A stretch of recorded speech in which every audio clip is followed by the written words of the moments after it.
سلامتی کونسل میں غزہ میں مکمل جنگ بندی کی قرارداد امریکہ نے ویٹو کر دی۔ اقوام متحدہ میں امریکی نمائندہ کہتی ہیں اسرائیل کی سیکیورٹی کو نقصان پہنچانے والی کوئی چیز قبول نہیں۔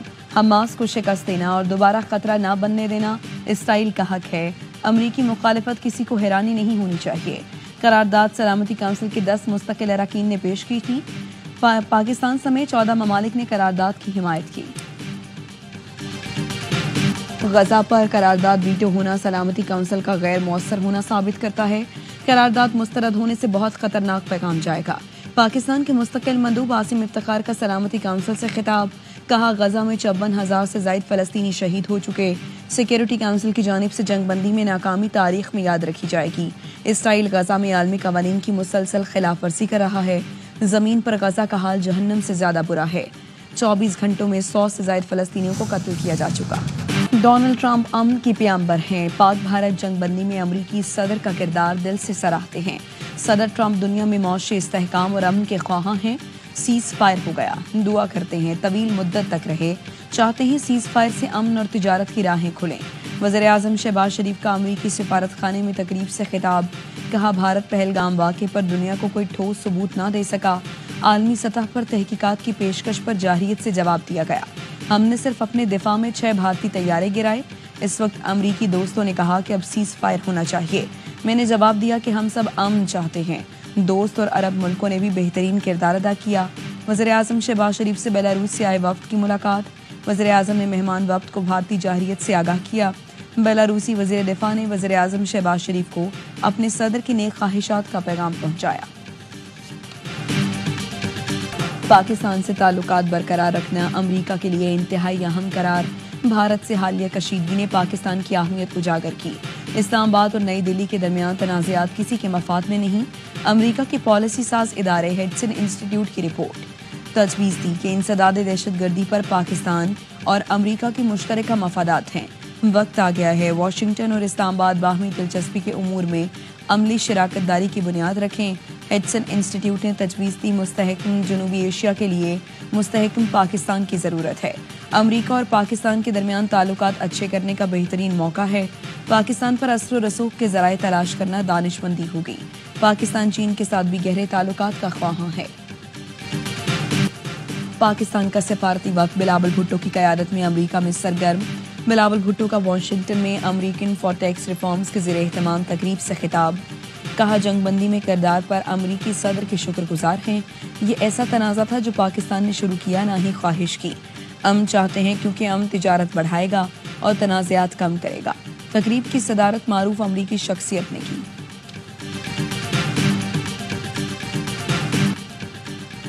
ٹرمپ نے مودی کو کاروبار کی دھمکی دے کر جنگ بندی کرائی، مودی کا جواب اگر کسی نے سنا ہو تو بتائیں۔ اپوزیشن پارٹی کانگریس کے مودی پر طنز کے وار جاری، پونکیرا نے مودی کو بزدل بھی قرار دے دیا، کہا مودی جی 11 سال سے مقدر کا سکندر فلم بنا رہے تھے، جب فلم بن کر آئی تو وہ نکلی نریندر کا سرنڈر۔ راہل گاندھی بھی مودی کو نریندر سرنڈر کا لقب دے چکے ہیں۔ وزیر اعظم شہباز شریف آج سعودی عرب جائیں گے۔ وزیر اعظم کے ساتھ اعلیٰ سطح وفد بھی سعودی عرب جائے گا۔ وزیر اعظم کی سعودی ولی عہد محمد بن سلمان سے ملاقات ہوگی۔ ترجمان دفتر خارجہ نے بتایا ملاقات میں باہمی تعاون، تجارت، سرمایہ کاری پر تبادلہ خیال ہوگا۔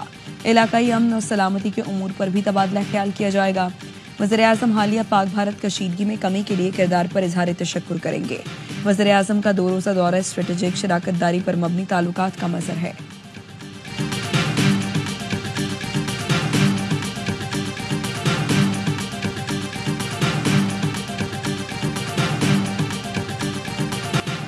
پاکستان کی فتح پر امت مسلمہ خوش، بھارت میں ماتم ہے، بھارتی بالادستی کے دعوے ہوا میں اڑ گئے، بھارتی بیانیہ دفن، ہمارا بیانیہ سراہا جا رہا ہے۔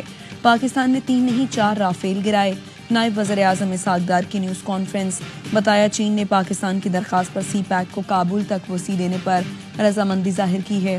وزیر اطلاعات عطا تارڑ کہتے ہیں بھارت کی دہشت گردی کی پالیسی نہیں چلے گی، افواج پاکستان ملک سے ہر طرح کی دہشت گردی کے خاتمے کے لیے پرعزم ہے۔ مودی اپنی تقریروں میں بلوچستان کا ذکر کرتا ہے، یہ مٹھی بھر دہشت گرد پاکستان کا کچھ نہیں بگاڑ سکتے، فتنہ ہندوستان کا خاتمہ ہوگا، وہ کبھی کامیاب نہیں ہوں گے۔ بھارت سے جنگ کا خطرہ اب بھی برقرار ہے، کنٹرول لائن کو اب سیز فائر لائن سمجھا جائے۔ وزیر دفاع خواجہ آصف کا کہنا ہے دوبارہ جنگ مسلط کی گئی تو جواب پہلے سے زیادہ سخت ہوگا۔ مسئلہ کشمیر دنیا بھر میں اجاگر، شملہ معاہدہ فارغ ہو گیا، ہم واپس 1948 والی پوزیشن پر آ گئے ہیں، خطے کے ممالک کا دباؤ ہے، امن رہنا چاہیے۔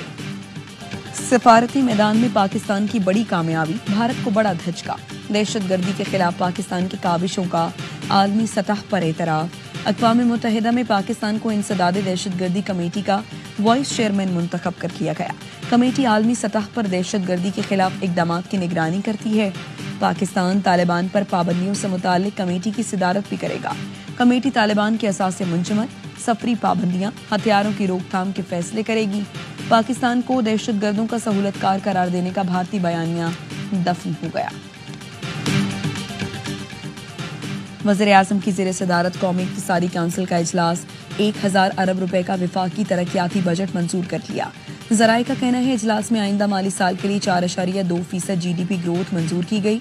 بلوچستان میں N25 کے لیے بجٹ میں کٹوتی، 120 کے بجائے 100 ارب روپے کا پیکج منظور۔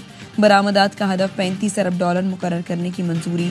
اجلاس نے میکرو اکنامک فریم ورک اور اہداف کی منظوری دی۔ صحت، تعلیم، انفراسٹرکچر، واٹر سیکٹر اور ہاؤسنگ شعبے کو ترجیح دی جائے گی۔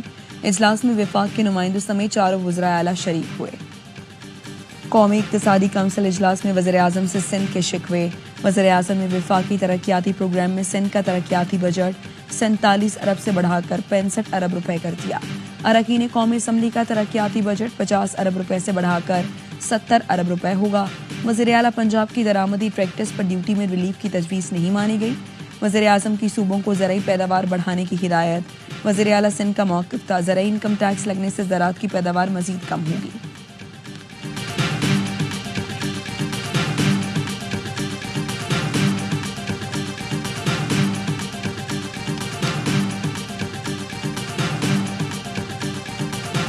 گاس کے اندر NFC بلائی جائے گی اور NFC میں جو ہمارا وہ شیئر، ہمارا جو رائٹ ہے آئین کے مطابق ملے گا تو بڑا ایک پیسہ ہمارے پاس اپنا پیسہ آنا ہے۔ ہمارا جو صوبہ ہے اس وقت معاشی طور پہ سب سے اچھی پوزیشن میں۔ ہمارا صوبہ معاشی طور پر سب سے اچھی پوزیشن میں ہے، وزیر اعلیٰ KP کا دعویٰ۔ اقتصادی کونسل اجلاس کے بعد میڈیا سے گفتگو میں کہا ہمیں صوبہ بہت برے حالات میں ملا تھا، 1.25 سال میں صوبہ اپنے پاؤں پر کھڑا کیا، 50 ارب قرضہ اتار دیا ہے۔ وفاقی حکومت 17.8 ٹریلین روپے کا متوقع بجٹ 10 جون کو پیش کرے گی۔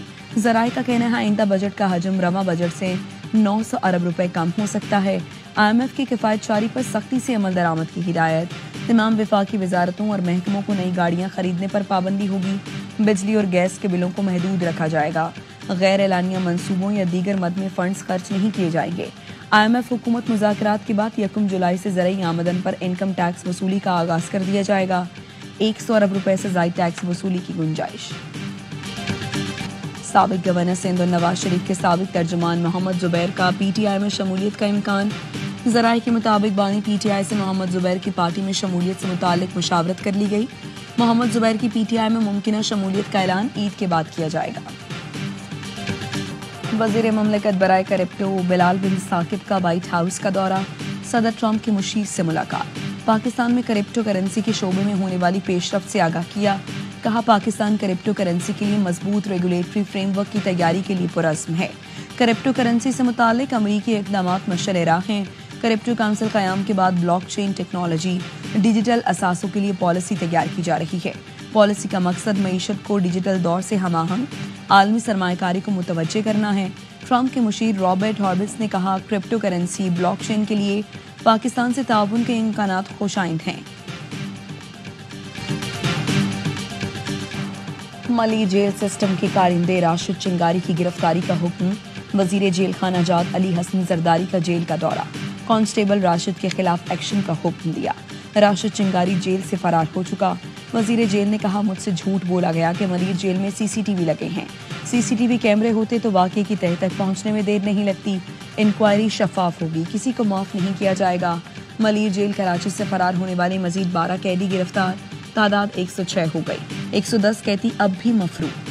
سرچ آپریشن جاری، واقعے کا مقدمہ تھانہ شاہ لطیف ٹاؤن میں درج، پولیس مقابلے، اقدام قتل، انسداد دہشت گردی اور دیگر دفعات شامل۔ انسداد دہشت گردی، منتظم عدالت میں ابتدائی رپورٹ جمع،